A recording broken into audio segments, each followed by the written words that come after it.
Bom, gente, então, eu espero que vocês tenham conseguido tomar aí um café, né? Ter tido um tempo para respirar depois da primeira mesa. E agora a gente vai para a segunda. Então, de novo, muito obrigada por todos que estão vendo a gente. Muito obrigada, Rafa. Muito obrigada, Carol. Muito obrigada, Vinão, por aí estarem com a gente nesse momento e por compartilhar com vocês com a gente um pouco do trabalho de vocês, né? Então, já dando início, eu só queria enfatizar que cada um, né, no caso a Carol e a Rafa, como elas são uma dupla, né, elas vão ter 15 minutos no total para falar, tá? E o Vinícius vai ter também 15 minutos para conseguir falar também e apresentar a parte dele. E eu vou cronometrar aqui, então quando der 5 minutos eu aviso no chat para vocês que tá acabando. Então, para começar, já em ordem alfabética, assim como a gente fez na outra mesa, fiquem à vontade para falar um pouco do tema de vocês, Rafa e Carol. Sejam bem-vindas. Obrigada. Boa noite, Obrigada. pessoal. Bom, eu e a Carol, nós ainda estamos no processo, a gente entregou a primeira fase desse projeto, que é a nossa iniciação científica.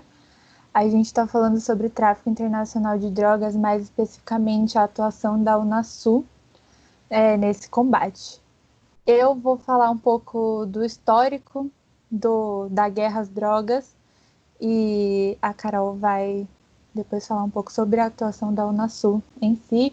E no final a gente coloca as hipóteses que a gente tem para esse trabalho, mas que a gente ainda está escrevendo, tá? A gente ainda tem 6 meses para entregar, mas como a gente já tem essa primeira fase, a gente consegue falar um pouco sobre o assunto. Então, o objetivo do nosso trabalho é analisar o posicionamento da Unasul nesse combate, remontando a guerra às drogas imposta pelos Estados Unidos. Essa guerra às drogas foi declarada há cerca de 50 anos no governo Nixon e basicamente os Estados Unidos diz que a trajetória e o consumo, o trajeto que essa droga faz, né, desde o seu início até o consumo, são os principais causadores da violência dentro do território estadunidense. E isso leva os Estados Unidos a colocar essa problemática dentro da segurança nacional, né? Leva para a securitização desse problema. E essa securitização foi levada para o mundo inteiro está dentro dessa comunidade de guerra às drogas, mas especialmente a América Latina, porque, né, território dos Estados Unidos sente o direito de dar mais pitaco aqui dentro. E atualmente os maiores produtores aqui na América Latina são a Colômbia, que tem a maior produção mundial de cocaína, de folha de coca, e o México, que é o terceiro maior país que cultiva a papoula de ópio. Essa criminalização tanto da venda quanto da utilização das drogas coloca o narcotráfico fora do território do Leviatã, né? Então, eles usam muito da violência para poder garantir a manutenção do poder deles. E isso é um problema muito grande, fazendo com que, em dados de 2017, 37% das mortes por homicídio intencional mundial ocorressem dentro do continente americano. Então, 17,2 mortes a cada 100 mil habitantes. Na América Central e na América do Sul, esse número é ainda maior, sendo as duas maiores taxas de morte do mundo, de homicídio intencional do mundo, sendo 25,9 mortes, a cada 100 mil habitantes na América Central e 24,2 mortes por 100 mil habitantes na América do Sul. Essa linha dura que foi adotada com essa militarização e condenação pelo uso das drogas é justificada com que isso fosse tornar o tráfico mais arriscado e mais caro, o que é claramente Mentira, uma né? intenção falha, uma mentira.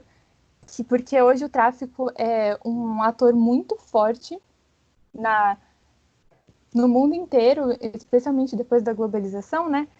E ele consegue desafiar a soberania estatal. Ele está em todos os lugares do mundo, de diversas maneiras, sendo ou cultivado ou sendo produzido em laboratórios, ou o uso dele. Todos os países estão nessa rota de tráfico. Isso faz com que os estados se unam para tentar, juntos somos mais fortes, para tentar fazer com que esse tráfico seja eliminado. Eles se unem em acordos bilaterais e multilaterais no mundo inteiro. Um dos planos dos Estados Unidos foi o Plano Colômbia, que aconteceu nos anos 2000. Ele entrou em vigor nos anos 2000. O objetivo era fazer com que os Estados Unidos oferecesse ajuda econômica e militar para a Colômbia, como um complemento nos esforços de conter o tráfico, com os esforços da própria Colômbia. Quando o plano entrou em vigor, os Estados Unidos simplesmente mudou de ideia e falou: agora nós não vamos mais conter, agora nós vamos eliminar o narcotráfico dentro desse país e de alguns outros países da América Latina. E aumentou significativamente os recursos militares dentro desses países. E isso fez com que esses países entrassem em suspeita de violação da soberania nacional. E eles se uniram no início dos anos 2000 em cooperação através da Unasul. Que aí agora a Carol vai falar um pouquinho mais sobre isso. Então, a Unasul é essa junção, né, de 12 países da América do Sul, foi formada em maio, né, de 2008,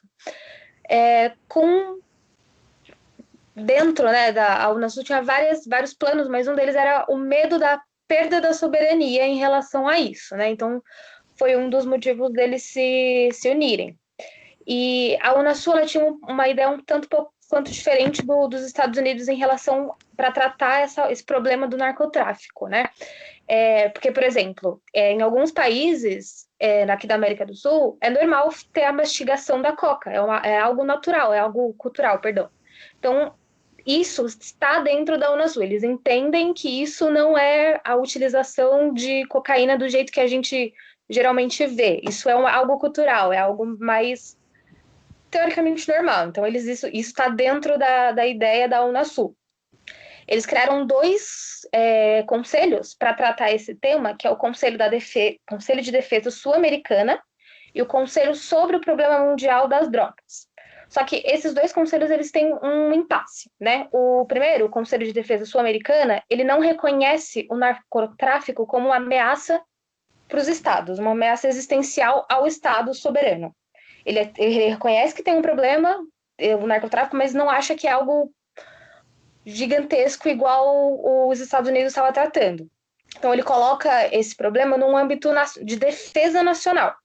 Já o Conselho sobre o Problema Mundial das Drogas, ele analisa esse tema, essa problemática, né, mas no âmbito da saúde pública. Então, eles veem, são 3... São 2 conselhos, né? E um país vendo isso de modos diferentes, de jeito de tratar diferente. E isso gera um impasse muito grande para conseguir sair do lugar, né? E há um outro problema também, é que o Conselho de Defesa Sul-Americano, ele busca essa separação entre defesa e segurança. Então, ele fez uma lista de recomendação, junto com um Centro de Estudo Estratégico de Defesa, que ele visa um tratamento do narcotráfico, assim como os outros problemas internacionais, que são, geralmente, esse problema entra nas regiões fronteiriças, que eles são entendidos como low politics, não entra no que a gente chama de high politics. E isso daí já é uma problemática ainda maior, que eles não veem o narcotráfico do tamanho que os Estados Unidos veem. Aí já é um grande embate que a Unasul tem em relação ao combate com os Estados Unidos. O que mais? Acho que aí esse é o grande problema, né, que a Unasul tem, que fora os vários outros, né, que a Unasul tem, mas esse é um dos grandes. E acho que agora são as hipóteses, né, Rafa? Sim. Nesse estudo, então, a gente definiu que tem duas hipóteses para se isso dá certo ou não, né? Então, a gente acredita que na nossa hipótese primária, a gente colocou que o modelo da Unasul é válido, porém, a precariedade em estabelecer uma integração Sul-Sul evidencia a capacidade dos Estados Unidos em manter essas cooperações que a Unasul não conseguiu. E nossa hipótese secundária é que as diferentes divisões dos estados integrantes da Unasul impossibilitam que as estratégias eficientes sejam tomadas, reforçando a fragilidade do órgão. Então, essas são as nossas hipóteses. No momento que serão provadas aí, ou não, dentro de 6 meses. Eu acho que é isso que a gente tem para falar sobre o nosso artigo. Perfeito. Obrigada, Rafa. Muito obrigada, Carol. Adorei ouvir sobre o tema muito interessante. Já tenho algumas dúvidas, vou deixar pro final. E, Vinícius, por favor, fale com a gente um pouco da sua pesquisa, como foi. Tá. Boa noite, gente. Boa noite. Obrigado pela oportunidade. Eu vou começar falando. O meu artigo, ele também foi pela linha das meninas. Ele fala sobre combate ao tráfico de drogas, só que ele focou mais na Bolívia e na fronteira que ela faz com o Brasil e como esses dois países se unem para tentar combater o tráfico. Então, a minha drogas, como foi falado pelas meninas, é um termo que foi criado nos Estados Unidos, tipo, 50 anos atrás, e ele já foi, na minha opinião, ele já foi visto que muito do que eles empregam nessa guerra às drogas já não faz sentido hoje em dia, porque ela causa muito mais violência do que ela tentava derrotar, tentava acabar, entendeu? O modus operandi dos países, principalmente dos Estados Unidos, ele ainda é muito falho nessa questão, até porque eu entro no termo de a parte econômica e social da Bolívia. A Bolívia ela tem o terceiro menor IDH da América do Sul, entendeu? Então ela fica atrás somente do Paraguai e da Guiana. E, assim, é uma população majoritariamente de origem indígena, nativa, que tem na sua essência a mastigação da folha de coca com, com, a, com o uso da substância da folha de coca, que é a mastigação, que ajuda eles no ambiente que eles moram, que é os Andes, que são os Andes. Então, só um momentinho. Então, a Bolívia, ela sofre muito por isso, com essa questão do plantio da folha de coca, para a venda de cocaína por cartéis de drogas ou organizações criminosas, porque é uma forma muito fácil de você chegar numa população que não tem uma base econômica forte e convencer eles a plantar a folha de coca para extrair a cocaína dela. Então, eu falei um pouquinho sobre no meu artigo eu falei um pouquinho sobre o início da extração do alcaloide da folha de coca, que é o composto químico principal. E no começo ele foi utilizado por cientistas, no 1910, 1920, ele foi utilizado por cientistas, médicos, como uma forma de um efeito analgésico que a folha tem, que o extrato da folha tem, como uma coisa médica. Depois de uns anos, ele foi descoberto que ele tinha propriedades viciantes altíssimas e e eles determinaram que estava proibido o uso. Porque fazia muito mal. O indivíduo vai precisando cada vez mais daquela substância para poder se satisfazer com o efeito da droga. E, bom, e assim foi criando a proibição da droga. Nos meados de 60 e 70, o narcotráfico começou a crescer numa escala muito alta, se aproveitando disso. E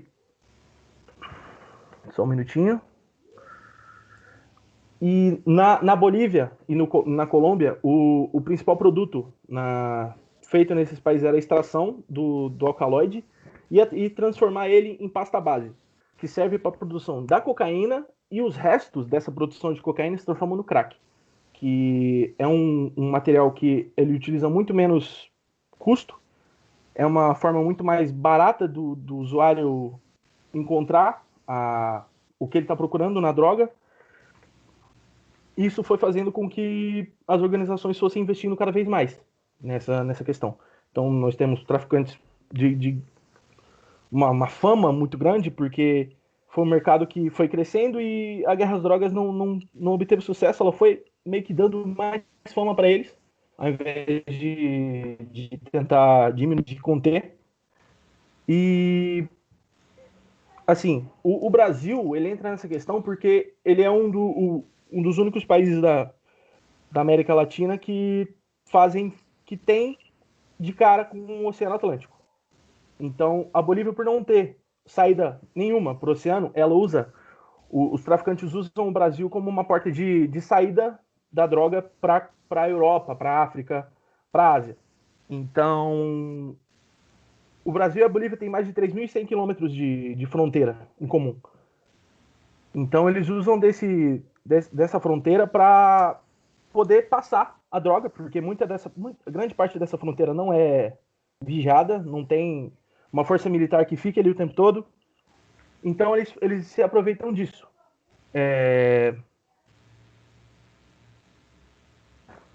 Só um momento.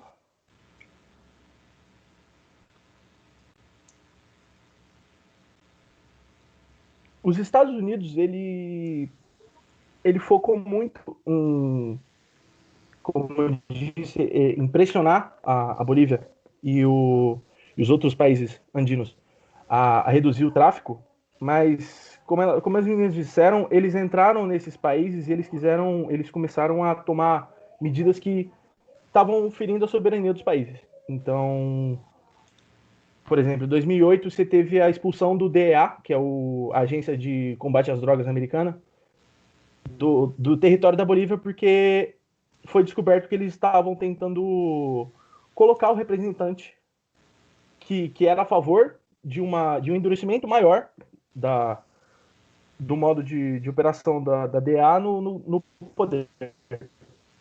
E isso foi um choque, e a DEA e outras agências americanas que estavam presentes na Bolívia foram expulsos.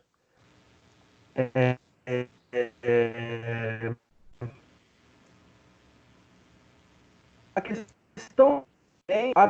questão do tráfico da folha de coca, do tráfico da cocaína, na verdade, e o uso da folha de coca com um pensamento muito antigo, pois em 1959, 60, uns representantes da ONU foram visitar a Bolívia numa visita surpresa. Eles fizeram uma análise totalmente superficial sobre o uso da folha de coca pelos nativos, os quichos e os aimarás, que são de lá, e chegaram à conclusão de que a mastigação da folha de coca, segundo eles, trazia malefícios à saúde, trazia má nutrição, segundo eles, porque um dos efeitos da folha de coca é reduzir a fome.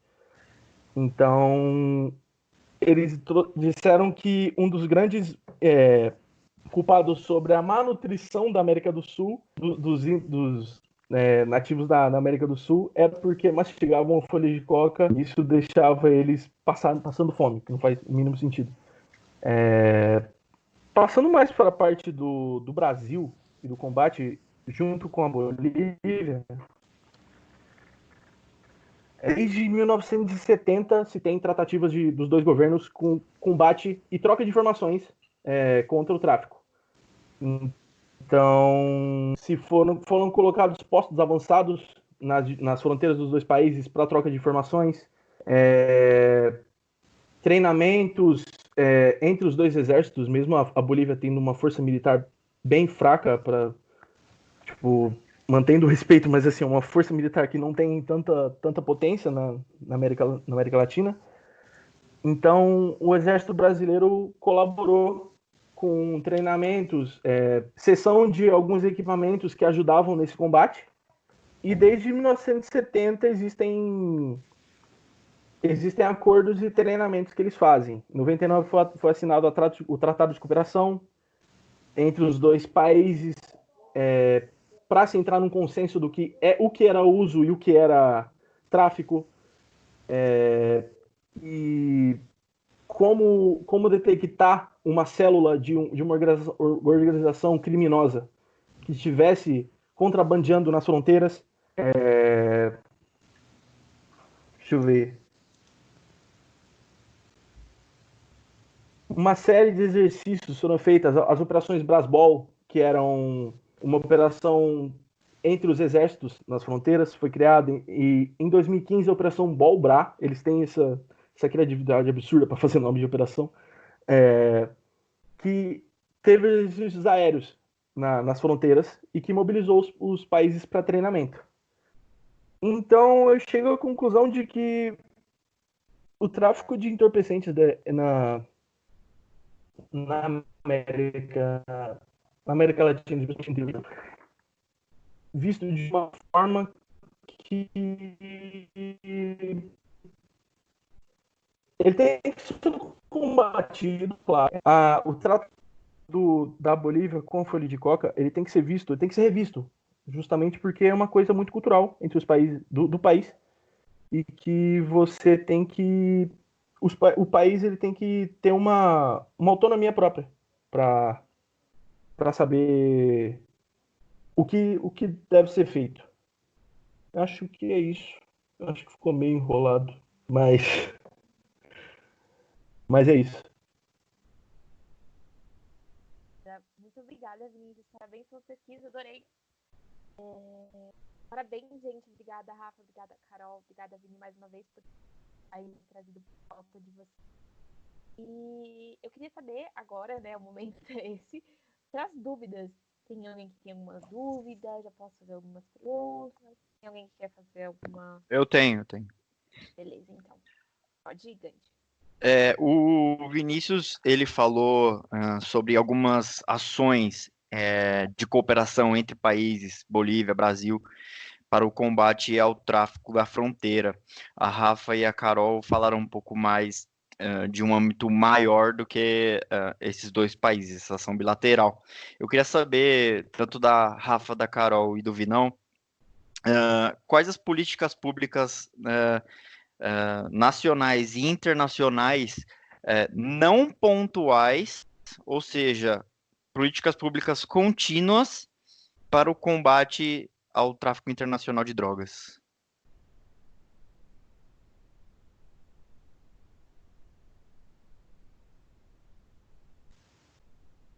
Quem vai? Pode ser um de vocês. Fiquem à vontade. Então. Pode começar, Vinão. Bom, deixa eu ver. Políticas contínuas.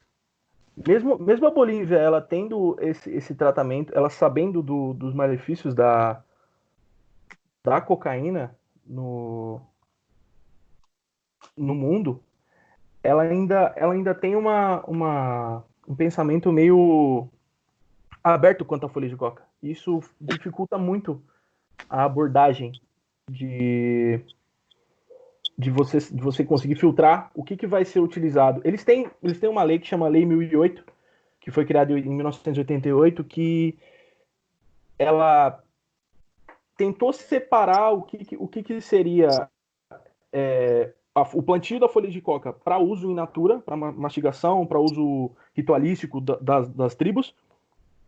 Mas só que, assim, muito dessa lei, eles separaram em territórios na Bolívia. Tipo assim, território X pode produzir a folha para esse uso, território Y não pode.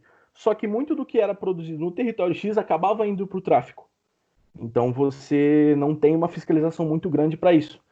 Então a Bolívia ainda meio que falha nessa questão.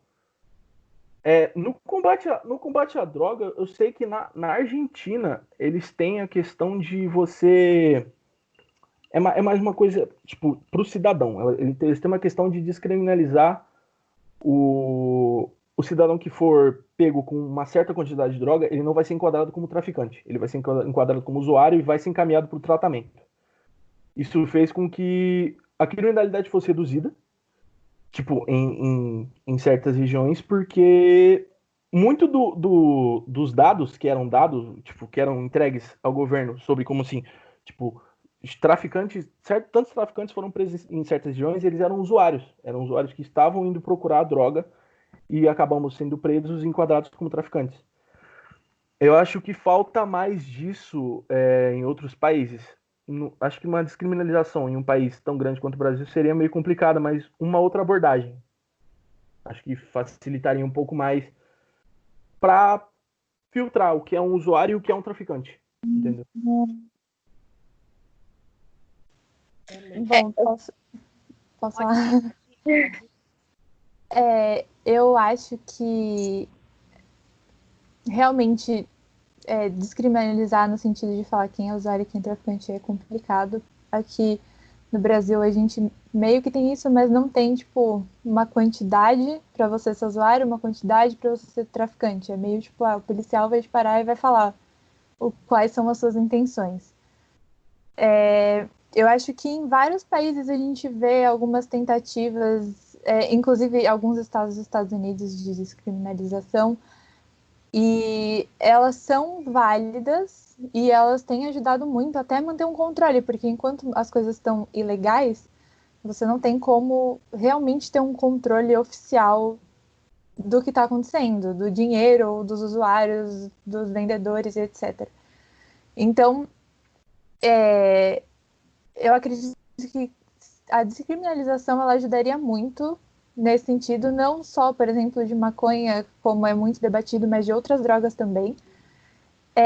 Tanto para esse controle quanto para tratamento, porque em outras pesquisas que eu tenho feito, a gente vê muito que a utilização de drogas além da maconha, né, drogas mais pesadas, e não em questão de recreação, mas em questão de adicção mesmo, as pessoas têm problemas psicológicos por trás que precisam ser tratados. Então, eu acredito que essa descriminalização seria muito útil, como tem acontecido em alguns países da Europa. E o problema de descriminalizar, por exemplo, nos Estados Unidos, do jeito que está sendo, é que na Califórnia é descriminalizado o uso da maconha. Aí a pessoa lá de outro estado que não eles assaltam essas lojas de maconha e para fazer o tráfico no estado que não porque essa maconha, na teoria, ela é melhor, porque ela passa por toda a tipo parte comercial. Assim, né? Para poder ser vendida, né? Isso, Então, isso. O que eu acho que a gente percebeu com essa parte da iniciação que a gente fez é que está sendo mais cada país por si só. Cada país está tentando achar um jeito de resolver, não está tendo tanto uma união para tentar diminuir o tráfico internacional. A Unasul está tentando, tem outros órgãos que vêm tentando, mas assim, não vimos por enquanto, por exemplo, no âmbito da Unasul, que teve algum país que conseguiu uma eficácia digna, sabe? De falar, não, diminuiu muito, ou a gente está no processo. Por enquanto, a gente só conseguiu ver mais interno, assim, mas cada país tentando resolver de um jeito, do que num âmbito maior, assim. Perfeito, gente. Obrigada por terem respondido a questão. Enquanto vocês estavam debatendo, né, a pergunta do Gandhi, a Cássia, ela fez uma pergunta também. Ela gostaria de saber, né, como que os Estados Unidos veem o Brasil, né, no cenário de contenção do narcotráfico. Vocês conseguem dizer um pouco pra gente? Eu vou começar, desculpa. Já comecei falando. Eu entendo que o Brasil, ele não é um grande produtor, mas é um consumidor muito maior, digamos assim. o Brasil, ele, por não ser um grande produtor e não estar na rota, ele, na verdade, não é o Uma maior das maiores inimigo preocupações. dos Estados Unidos nesse sentido. Então, seria mesmo muito forte México, Colômbia, Peru, Bolívia, são outros países. É isso. Perfeito. Cássia, acho você que não responde essa tem. pergunta? Pode falar. Não tem muito o que complementar, só que assim, o Brasil, ele não é, como disseram, não tem não é a rota principal. Ele ainda tem essa parte que manda as drogas para a Europa, mas o endurecimento de medidas de contenção do tráfico aqui fez mudar muito, mas ainda interno é um mercado meio forte para droga. Então você tem, por exemplo, esses dias saiu uma notícia de que o PCC comprou. Eu estou um pouco saindo da pergunta sobre os Estados Unidos, mas assim, uma informação de que o PCC comprou terrenos, e ele tem terrenos no Paraguai para plantação de maconha e na Colômbia ou na Bolívia para plantação de folha de coca. Então, ainda é uma coisa que tem que ser bem combatida, porque é uma organização que ela está ganhando força cada vez mais aqui dentro e não estão prestando muita atenção nisso. Sim, mas eu acredito que em relação aos Estados Unidos, realmente o Brasil, por não estar na rota de tráfico para lá, para o território estadunidense, Para eles não tem esse potencial. Perfeito, gente. Muito obrigada. E eu também vou passar a palavra para a Ana. A Ana, ela queria fazer uma pergunta, certo? Ana, você está aí? Tô! Boa noite, gente. Eu queria saber se vocês veem a ligação do tráfico de drogas em relação à marginalização que o Sul, principalmente essa parte da América Latina, sofre bastante. Eu queria saber a opinião de vocês. Na minha opinião, assim, para os Estados Unidos passou da fronteira, uma coisa que eu tô falando assim, mas que eles interpretam que sim, passou da fronteira dos Estados Unidos para baixo, tudo é sul. Então eles marginalizam muito. Do México para baixo, eles tratam como se fossem toda a população fosse ou usuária, ou traficante, ou produtor. Tanto que os Estados Unidos, eles têm a palavra marihuana, que é maconha para eles, foi uma criação do exército, tipo, uma questão assim, para meio que um imaginário popular, vamos dizer assim, para meio que marginalizar os latinos, entendeu? Então, marihuana é uma palavra latina, eles criaram essa palavra para marginalizar o latino e falar que era ele que trazia droga, que colocava todo mundo nesse caminho de drogas e marginalizar todo o resto. Eu posso falar? Não, desculpa. Eu entendo que qualquer usuário de droga que não seja o estadunidense padrão, ele vai ser marginalizado, independente se está em outro território ou dentro do próprio território dele. Eu entendo dessa maneira. Mas como o Sul, a América Central e do Sul, são produtores, é um a mais para eles intensificarem essa marginalização. Eu concordo. Eu acho que se os Estados Unidos já, como o Vinão disse, já via o resto do México para baixo como marginal, né? Não só por isso, mas como inferior mesmo, né? O fato de talvez produzir, de ter os Estados Unidos como um mercado, intensifica isso, né? Deixa com com uma visão pior, né? Me confundi aqui, foi mal. Mas deixa com uma visão pior ainda do que eles já têm. O resto da América Latina e um pouquinho da América Central também. Não sei. Respondeu, Ana? Ana? Respondeu, obrigada, gente. Vocês são maravilhosos. Obrigada. Não discordo disso. Gente, uma última pergunta aqui, que na verdade agora é minha, para finalizar mesmo, Okay. é uma dúvida que surgiu aqui. a gente sabe que o tráfico, na verdade, ele sempre foi foi um negócio capitalista, né? Ele foi, na verdade, organizado por muitas empresas para estimular lucro. E eu queria saber, na opinião de vocês, que quando a gente retira esse dinheiro ou estimula esse lucro, né? Dessa maneira, com o tráfico de drogas, a gente acaba inibindo investimento para projetos mais sérios, de crescimento, desenvolvimento, essas coisas? Vocês já acham que isso acontece? Sim. Não só inibe, mas todo o dinheiro gasto na guerra às drogas, eu até peguei aqui o dado, se não me engano, desde o início até hoje já contabilizam mais de $1 trilhão que poderiam ser gastos em diversas outras coisas e estão sendo usados contra usuários, só dos Estados Unidos, né? Tipo, usuários e traficantes de pequeno porte, porque eles não vão... é muito difícil você ver eles indo atrás do dono do cartel, por exemplo. Eles vão atrás do produtor que é obrigado a usar aquela terra para plantar coca, para vender por um preço para aquele cartel. Então, não só o uso do dinheiro que seria usado se fosse vendido legalmente, mas também o uso desse dinheiro, dessa militarização que é extremamente alto e desnecessário. Não está funcionando. Isso meio que prova que a guerra às drogas falhou quando você para ver, por exemplo, no México.